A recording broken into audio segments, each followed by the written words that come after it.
Haleluya, haleluya. Tuhan Yesus dahsyat, Tuhan Yesus ajaib. Puji Tuhan, kita berada di hari ketiga. Suasana tahun baru masih kental, saudara. Betapa Tuhan itu baik. Kita semua ada dalam keadaan sehat, keadaan baik. Saya percaya ini karena jaminan Tuhan itu sempurna kepada kita semua. Amin. Saudara, kita percaya bahwa semua kita seperti yang ada di tempat ini sehat, saudara pun semua ada dalam keadaan sehat. Haleluya. Mari kita berdoa, kita mau nikmati ibadah online kita tanggal 3 Januari 2021 ini. Haleluya. Bapa di sorga, kami bersyukur atas kasih setiamu. Kami menikmati Engkau Tuhan di tahun yang baru ini. Kami bersyukur Bapa karena anugerah-Mu, kasih setiamu selalu baru setiap pagi bagi kami.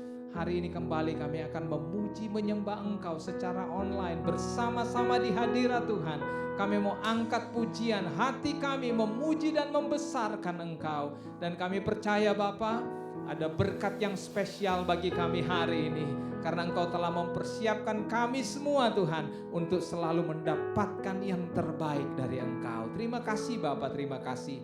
Kami mau mulaikan ibadah kami ini. Kami alaskan di dalam nama Bapa, Anak dan Roh Kudus, yaitu di dalam nama Tuhan Yesus Kristus. Yang siap memuji Tuhan berkata bersama, amin, amin, haleluya, haleluya, haleluya. Kita sembah Dia karena Dia Allah yang baik. Haleluya, haleluya, haleluya. Yes, Lord you are good.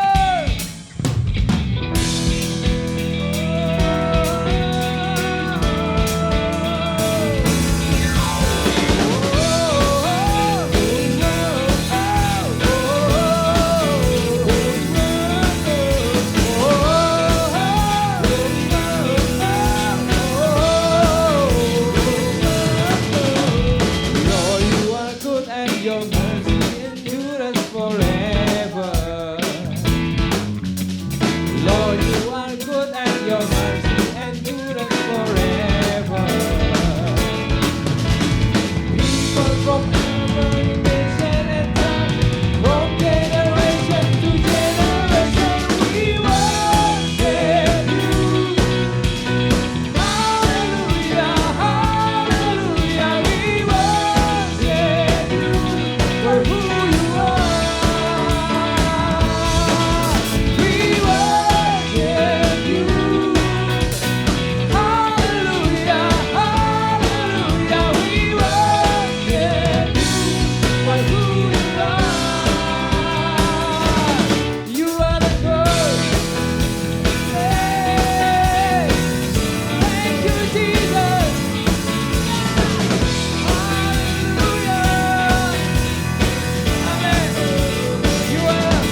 dahsyat, betapa baik Engkau Tuhan. Setiap waktu tidak habis-habisnya.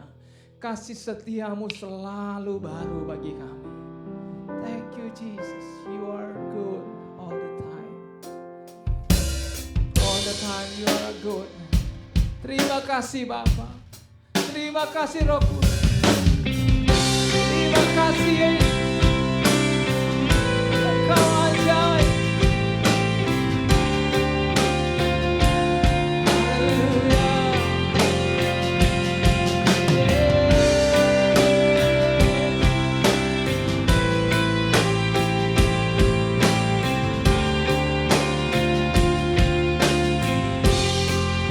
Besar setiamu, sungguh besar setiamu.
selamanya.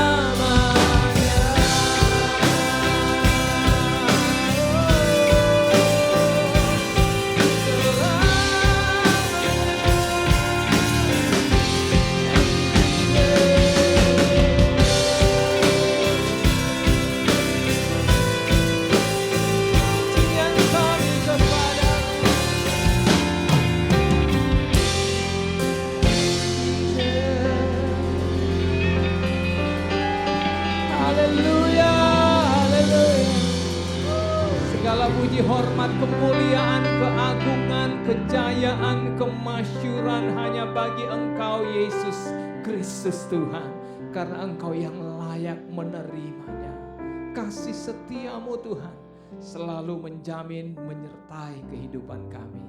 Bapa, terima kasih, kami akan menikmati kebenaran-Mu sebentar Bapa. Kami percaya Engkau telah mempersiapkan hamba-Mu, kami semua untuk mendengarnya, sehingga kebenaran-Mu ini tertanam dalam hati kami yang terbaik, sehingga menghasilkan buah Tuhan, menjadi dasar bagi kami untuk melangkah lebih lagi di tahun 2021 ini bersama dengan Engkau. Kami percaya Engkau telah mempersiapkan kami semua. Kami terima kebenaran-Mu ini dengan penuh ucapan syukur dalam nama Yesus. Amin, amin, haleluya. Saudara, begitu dahsyat kita ada di hadirat Tuhan. Dia selalu hadir karena Tuhan sudah berjanji. Di mana ada 2-3 orang berkumpul dalam namaku, aku hadir di tengah mereka. Jadi selalu Ia ada bersama kita. Nah, sebentar kita akan nikmati kebenaran firman Tuhan yang akan dibawakan oleh Dr. Gigi Heni Utami. Dan saya percaya hambanya sudah dipersiapkan oleh Tuhan secara spesial buat kita semua hari ini. Mari kita nikmati bersama kebenaran Tuhan ini. Haleluya. Shalom Bapak Ibu Saudara, Happy New Year. Puji Tuhan, baru saja kita meninggalkan tahun 2020 dan kita sudah berada di hari ketiga tahun 2021. Semua adalah anugerah Tuhan. Banyak cerita kehidupan di tahun 2020. Suatu musim yang berbeda dari tahun-tahun sebelumnya. Bayang-bayang tahun 2020 masih mengikuti. Banyak pertanyaan, bagaimana dengan tahun 2021? Seringkali ketika akhir tahun dan memasuki tahun yang baru, gereja atau orang-orang Kristen menyanyikan lagu, bila kau tak besertaku, ku tak mau berjalan. Kata-kata tersebut diambil dari perkataan Musa. Mari kita lihat, Musa harus memimpin bangsa Israel menghadapi kehidupan di padang gurun. Bapak Ibu, Saudara bisa lihat cerita secara detailnya di Keluaran 33 ayat 1-23. Mari kita lihat ayat firman Tuhan di Keluaran. Di ayat tersebut Tuhan berkata kepada Musa saat memimpin bangsa Israel, Tuhan berkata, "Pergilah ke negeri yang Tuhan sudah janjikan." Mereka harus melewati padang gurun, suatu perjalanan yang tidak mengenakan, suatu perjalanan yang berat, dan tentunya tidak mudah, karena Musa membawa sejumlah orang berjumlah 2 juta manusia, ya, 2 juta bangsa Israel yang harus Musa pimpin. Ayat 12 firman Tuhan katakan, Musa berkata kepada Tuhan, "Engkau menyuruh bangsa ini berangkat, tetapi engkau tidak memberitahukan kepadaku siapa yang akan kau utus bersama-sama dengan aku." Dari ayat ini kita bisa melihat Musa merasa tidak mampu sendiri di dalam menghadapi perjalanan kehidupan ke depannya. Musa berharap ada yang Tuhan utus untuk bersamanya. Namun, apa jawab Tuhan kepada Musa? Selanjutnya firman Tuhan mengatakan seperti ini. Tuhan berkata, "Aku mengenal namamu dan juga engkau mendapat kasih karunia di hadapanku. Ini merupakan poin penting di sini Bapak Ibu Saudara. Tuhan tidak menjawab Musa dengan jawaban, oh ya aku mengutusi A atau aku mengutusi B untuk bersamamu. Tidak. Namun Tuhan katakan bahwa Tuhan mengenal namamu dan memberi kasih karunia kepada Musa. Tuhan mengenal Musa dan memberikan kasih karunia. Saya tekankan sekali lagi jawaban Tuhan kepada Musa, mengenal dan memberi kasih karunia. Jika Tuhan memberi kasih karunia, jadi Tuhan memberi kasih karunia untuk menyertai Musa. Apa artinya mengenal di sini? Kita bisa melihat di 2 Timotius 2 ayat 19. Firman Tuhan katakan, Tuhan mengenal siapa kepunyaannya. Artinya, Musa ini kepunyaan Tuhan. Musa ini milik Tuhan. Dan Tuhan memberi kasih karunia. Begitu pula dengan kita Bapak Ibu Saudara. Kita yang sudah lahir baru, percaya menerima Yesus Kristus sebagai Tuhan dan Juru Selamat. Kita adalah kepunyaan Tuhan. Kita milik Tuhan. Maka Tuhan mengatakan kepada kita semua, aku mengenal engkau dan aku memberi engkau kasih karunia. Tuhan mengenal kita masing-masing. Dan Tuhan memberikan kita kasih karunia.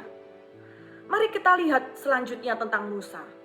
Kemudian Musa berkata kepada Tuhan di ayat yang ke-13.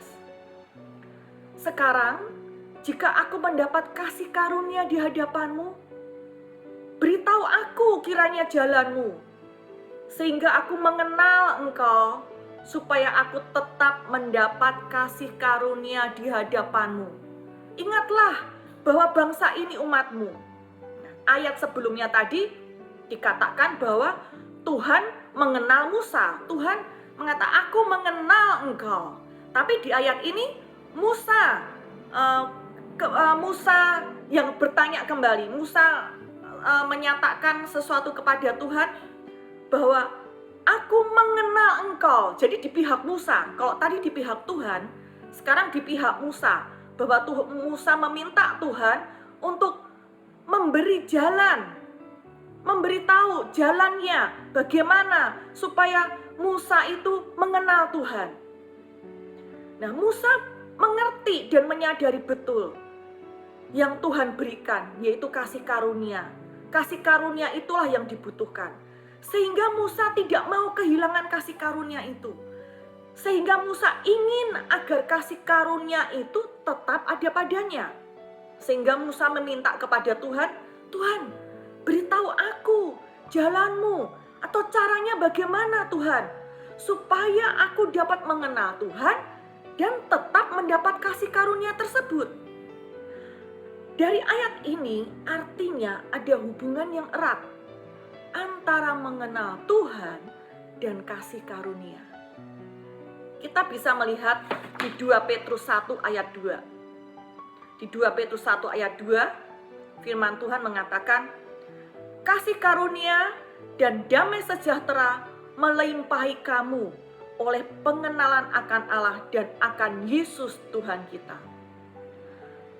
Musa tadi menghendaki kasih karunia itu tetap ada padanya. Ia tidak mau kehilangan kasih karunia itu. Nah, di ayat ini mengatakan, kasih karunia itu tidak hanya tetap ada, namun kasih karunia itu dapat berlipat ganda, berlimpah-limpah. Sejalan dengan semakin kita mengenal Tuhan. Tuhan tidak hanya menghendaki Musa saja yang menerima kasih karunia-Nya, tetapi juga buat Bapak Ibu, saudara semua. Kalau Musa meminta untuk Tuhan menunjukkan jalan agar Musa mengenal Tuhan dan tetap mendapat kasih karunia. Nah, di sini kita tidak meminta seperti Musa. Dari pihak Tuhan, Tuhan yang berinisiatif agar semua manusia itu bisa menerimanya. Tuhan yang memberitahu jalannya kepada kita tanpa kita memintanya. Seperti Musa minta jalan caranya bagaimana, tapi Tuhan yang berinisiatif memberi tahu jalannya bagaimana agar kita mengenal Tuhan dan menerima kasih karunia itu. Firman Tuhan katakan, barang siapa percaya kepadanya, ia tidak binasa, melainkan beroleh hidup yang kekal. Dengan kita percaya kepada Yesus, maka Yohanes 17 ayat 3 mengatakan, jika kita mengenal Tuhan, ya, hidup yang kekal itu adalah kita mengenal Tuhan, satu-satunya Allah yang benar, dan mengenal Yesus Kristus yang telah Engkau utus. Itulah yang Musa minta ke Tuhan. Tuhan memberikan jalannya kepada kita. Untuk ini Tuhan datang, Tuhan Yesus datang, agar kita dapat mengenalnya dan menerima kasih karunia itu. Kasih karunia itu sekarang sudah ada pada kita, Bapak Ibu Saudara. Jika Musa dan bangsa Israel, Tuhan bawa ke tanah perjanjian, kemana Tuhan akan bawa kita? Banyak orang di luar sana ingin tahu bagaimana masa depannya. Muncul berbagai ramalan tentang tahun 2021. Bahkan setiap tahun muncul berbagai ramalan. Kita tanya saja kepada yang empunya semuanya ini, yaitu Sang Alfa dan Omega yang memegang semua ini. Apa yang Tuhan katakan tentang tahun di depan kita? Mari kita lihat di Yeremia 29 ayat 11. Firman Tuhan katakan, sebab aku ini mengetahui rancangan-rancangan apa yang ada padaku mengenai kamu. Demikian firman Tuhan, yaitu rancangan damai sejahtera dan bukan rancangan kecelakaan, untuk memberikan kepadamu hari depan yang penuh harapan. Luar biasa Bapak Ibu Saudara. Begitu pula Tuhan membawa kita ke masa depan yang penuh harapan. Selalu ada harapan di masa atau waktu yang kita masuki atau yang akan kita lalui. Besok itu penuh harapan. Besok lagi penuh harapan lagi. Begitu seterusnya. Jadi sepanjang hidup kita, kita berada di masa atau waktu yang penuh harapan. Sungguh luar biasa firman Tuhan ini. Masa depan yang penuh harapan. Jadi yang akan kita lalui itu penuh harapan. Tahun berikutnya penuh harapan. Jadi di sepanjang kehidupan kita, itulah masa yang penuh harapan. Tuhan tidak dibatasi dengan waktu. Tuhan melihat tentang masa atau waktu itu clear, tanpa batas. Tuhan bisa lihat dari awal sampai akhir. Jika Tuhan katakan hari depan yang penuh harapan, itulah yang Tuhan lihat.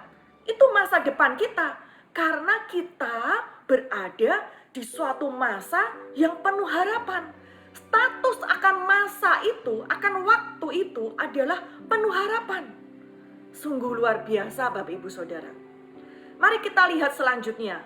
Setelah Tuhan memberikan kasih karunia kepada Musa, kemudian Tuhan berkata kepada Musa di ayat ke-14. Tuhan berfirman, aku sendiri hendak membimbing engkau dan memberikan ketentraman kepadamu. Dalam kasih karunia tersebut ternyata Tuhan sendiri yang akan membimbing Musa. Dalam kasih karunia tersebut Tuhan sendiri yang akan membimbing saya, akan membimbing Bapak, Ibu, Saudara di dalam memasuki tahun-tahun ke depan, memasuki tahun ini. Tuhan membawa kita ke tahun 2021 yang penuh harapan. Kita ternyata tidak sendiri Bapak Ibu Saudara. Kasih karunia ada pada kita. Tuhan menyertai kita dan Tuhan sendiri yang membimbing kita. Di ayat tadi selain Tuhan sendiri yang membimbing, Tuhan juga memberikan ketentraman. Di ayat tersebut dikatakan Tuhan memberikan ketentraman kepadamu. kalimat memberikan ketenteraman di sini dalam Alkitab King James Version, yaitu membawa mereka ke tempat perhentian. Rest. Mereka sebelumnya, bangsa Israel sebelumnya berada di Mesir, di dalam perbudakan. Kehidupan yang dibelenggu, kehidupan perbudakan. Tuhan membawa mereka masuk ke dalam perhentiannya, di mana mereka lepas dari perbudakan. Mereka hidup di dalam pemeliharaan dan penyediaan Tuhan. Apa yang menjadi kebutuhan mereka, Tuhan sediakan. Tidak ada kekurangan apapun di dalam kehidupan mereka. Namun banyak mereka yang tidak percaya. Mari kita lihat di Ibrani 4 ayat 1 dan 2. Firman Tuhan mengatakan, sebab itu baiklah kita waspada, supaya jangan ada seorang di antara kamu yang dianggap ketinggalan, sekalipun janji akan masuk ke dalam perhentiannya itu masih berlaku. Kemudian dan ayat 2, karena kepada kita diberitakan juga kabar kesukaan, sama seperti kepada mereka. Tetapi firman pemberitaan itu tidak berguna bagi mereka, karena tidak bertumbuh bersama-sama oleh iman dengan mereka yang mendengarnya. Firman hanya berguna bila firman itu menjadi pewahyuan atau rema bagi setiap orang yang mendengarnya, bagi setiap orang yang membacanya. Jadi firman itu tidak hanya sekedar logos, tidak hanya sekedar tulisan. Kita di dalam hubungan kita dengan Tuhan, di dalam kita membaca kebenaran firman Tuhan, di dalam pimpinan Roh Kudus, maka firman itu akan hidup menjadi pewahyuan, membuat kita menerima revelation dari kebenaran firman tersebut. Pendengaran akan rema dari firman Tuhan. Nah, di saat firman itu yang kita dengar, yang kita baca itu menjadi rema, maka iman itu dilahirkan. Saat itu kita akan menerima pewahyuan tentang otoritas kita. Kita akan menerima pewahyuan tentang identitas kita di dalam Kristus. Dan saat itu semua batasan-batasan akan disingkirkan. Batasan-batasan di dalam pola pikir kita yang tidak benar itu tersingkirkan. Mari kita lihat ayat selanjutnya. Ibrani di ayat yang ketiga, tetap Ibrani 4 ayat ketiga, firman Tuhan katakan, sebab kita yang beriman akan masuk ke tempat perhentian seperti yang ia katakan.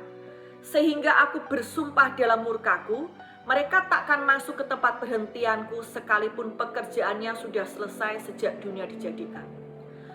Tuhan ingin kita masuk ke tempat perhentiannya. Tempat perhentiannya bagi kita adalah kerajaan Allah, di mana kita telah dipindahkan. Sebelumnya kita berada di dalam kerajaan kegelapan, di mana kerajaan kegelapan itu di bawah belenggu dosa. Setelah kita lahir baru, Tuhan memindahkan kita ke dalam kerajaan anaknya yang kasih, kerajaan Allah, di mana Yesus telah melakukan segala yang diperlukan agar kita dapat memasukinya. Perlu kita ketahui, apa yang Yesus sudah lakukan itu telah sempurna. Kita tidak perlu lagi menambahi apapun. Terima dengan iman dan kita masuk ke dalamnya. Di kerajaan Allah itulah semuanya akan ditambahkan. Kita tidak harus berjerih payah lelah untuk mendapatkan semuanya itu. Kita harus percaya, kita hanya percaya kepada semua yang Tuhan telah sediakan buat kita. Kita tidak mengandalkan diri kita sendiri, tapi mengandalkan Kristus. Orang yang rest, yang berada di dalam perhentian, berada di dalam kerajaan Allah, tidak akan khawatir akan kehidupannya. Perhentian itu bukan berarti kita menjadi malas, kita tidak berbuat sesuatu apapun. Arti berbuat itu kita tetap melakukan apa yang menjadi kewajiban kita. Kita tetap bekerja. Namun di dalam segalanya tersebut, kita tidak mengandalkan kekuatan kita. Di dalam kehidupan ini, kita mengandalkan Kristus dan segala yang sudah Kristus kerjakan buat kita. Kita percaya dan kita menerima semuanya itu. Trust, believe, and receive. Kita lihat di Ibrani 4 ayat 6. Firman Tuhan katakan, jadi sudah jelas bahwa ada sejumlah orang akan masuk ke tempat perhentian itu. Sedangkan mereka yang kepadanya lebih dahulu diberitakan kabar kesukaan itu tidak masuk karena ketidaktaatan mereka. Bangsa Israel waktu dipimpin Musa tidak semua masuk ke dalam tanah perjanjian karena ketidaktaatan. Di ayat ini di dalam King James Version menggunakan kata unbelief, ketidakpercayaan. Nah, ketidakpercayaan akan firman-Nya itulah yang menimbulkan ketidaktaatan. Ketidakpercayaan dan ketidaktaatan itu yang akan menghalangi kita untuk menerima apa yang Tuhan sudah sediakan bagi kita. Mari kita lanjutkan tentang Musa. Musa tidak hanya ingin kasih karunia itu tetap ada padanya, ya. Musa tidak hanya ingin tentang kasih karunia itu tetap ada pada dirinya, namun juga di ayat 18 kita bisa lihat Musa berkata kepada Tuhan. Musa minta kepada Tuhan di ayat 18, perlihatkanlah kiranya kemuliaan-Mu kepadaku. Selama ini Musa melihat kemuliaan Tuhan itu di dalam tiang awan dan tiang api.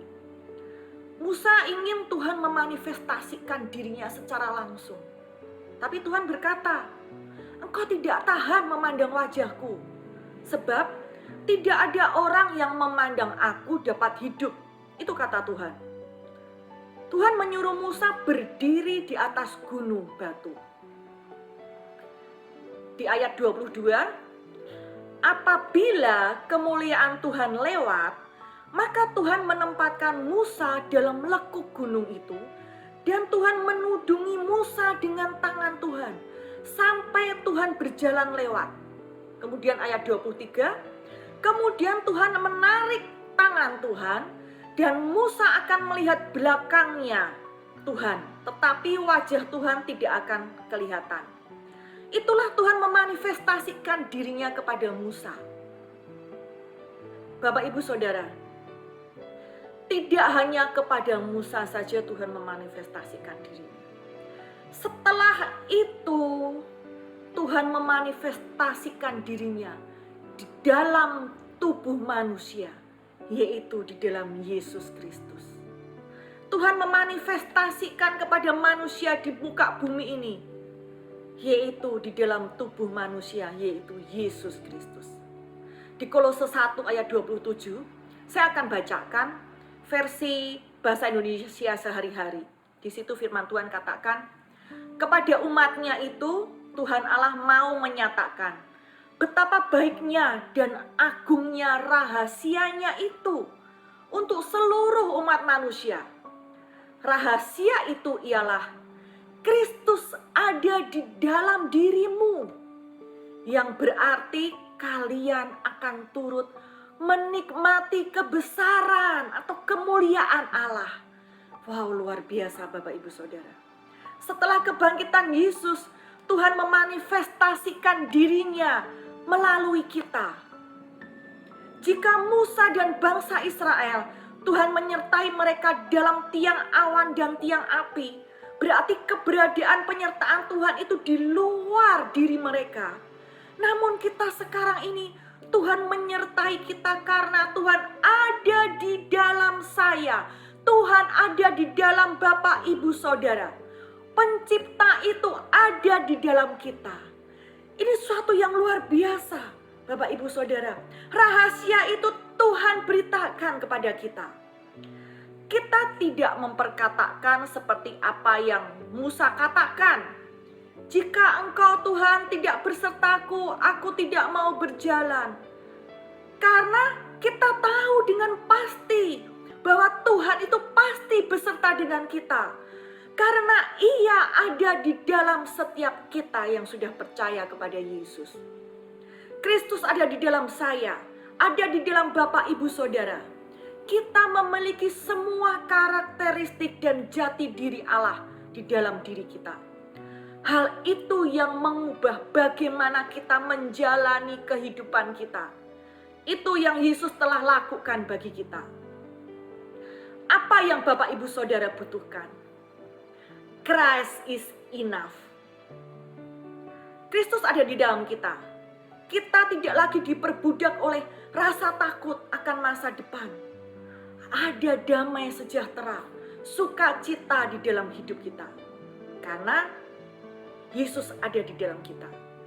Tuhan yang tinggal di dalam saya, di dalam Bapak Ibu Saudara, yang akan menuntun kita berjalan di dalam anugerahnya di tahun 2021. Juga di tahun-tahun selanjutnya, karena kita berada di masa yang penuh harapan. Pernyataan Tuhan tidak lepas dari anugerahnya. Di mana ada penyertaan Tuhan, di situ ada anugerahnya. Anugerah Tuhan menjadikan segala sesuatu itu mungkin. Tidak ada yang mustahil.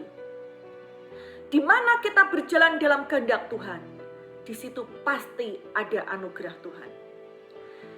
Yesus tidak hanya datang untuk menunjukkan siapa Tuhan. Tidak hanya datang untuk menunjukkan ketuhanannya kepada kita. Tetapi Yesus juga datang untuk menunjukkan kepada kita siapa kita di dalam Kristus. Firman Tuhan katakan, segala perkara dapat kutanggung di dalam Dia yang memberikan kekuatan kepadaku. Segala yang kita hadapi, ada anugerah Tuhan. Apa yang kita capai, kekuatan, kemenangan, keberhasilan, kejayaan, keberuntungan, semua hanya anugerah Tuhan saja. Ibrani 10 ayat 23 firman Tuhan katakan, marilah kita teguh berpegang pada pengakuan tentang pengharapan kita. Sebab ia yang menjanjikannya setia. Mari Bapak Ibu Saudara, kita berjalan di dalam anugerah Tuhan di masa depan yang penuh harapan. Tuhan Yesus memberkati Bapak Ibu.